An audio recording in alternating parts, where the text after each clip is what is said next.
In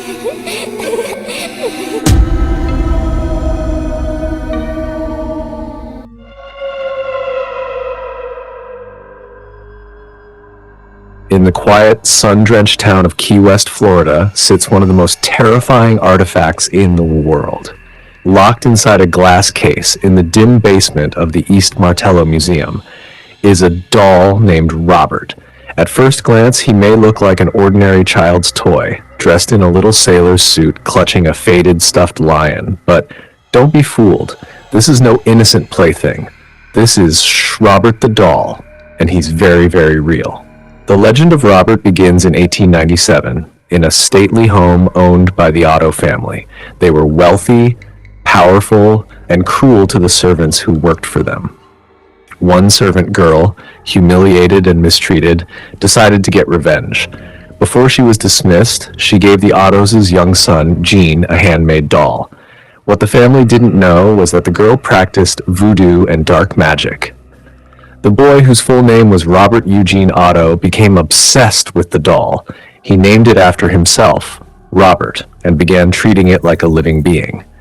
Soon, strange things started to happen in the Otto household. Neighbors whispered that they saw Robert moving from window to window when no one was home. The Ottos heard giggling at night. Objects would go missing, furniture overturned, and when Gene's parents asked what happened, the boy would simply say, "Robert did it."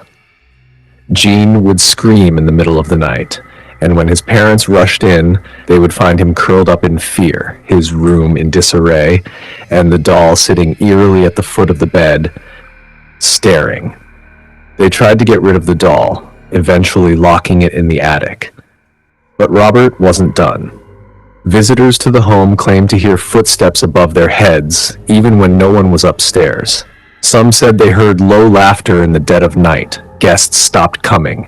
The house felt cold, heavy, unwelcoming. When Gene grew up and inherited the house, he brought Robert down from the attic, and the activity began again. Even as an adult, Gene treated the doll like a person, talking to it, dressing it, giving it its own chair. His wife hated the doll, but Robert refused to leave. Gene Otto died in 1972. The house was sold, and in the attic, the doll waited, watching, listening. The new family moved in, and their 10-year-old daughter discovered Robert tucked away in the shadows. It wasn't long before the girl began screaming in the night. She claimed Robert would move, that he would whisper, that he wanted to hurt her. Years later, as an adult, she still insists Robert was alive and he wanted to kill her.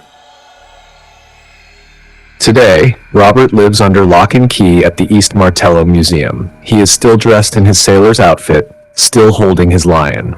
But museum staff warn, don't mock him, don't take his picture without asking, and whatever you do, don't disrespect him.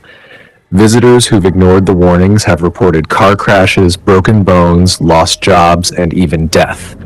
Letters of apology line the walls around his case, hundreds of them, from people begging Robert for forgiveness, because even now, over a century later, Robert is still watching. And he never forgets.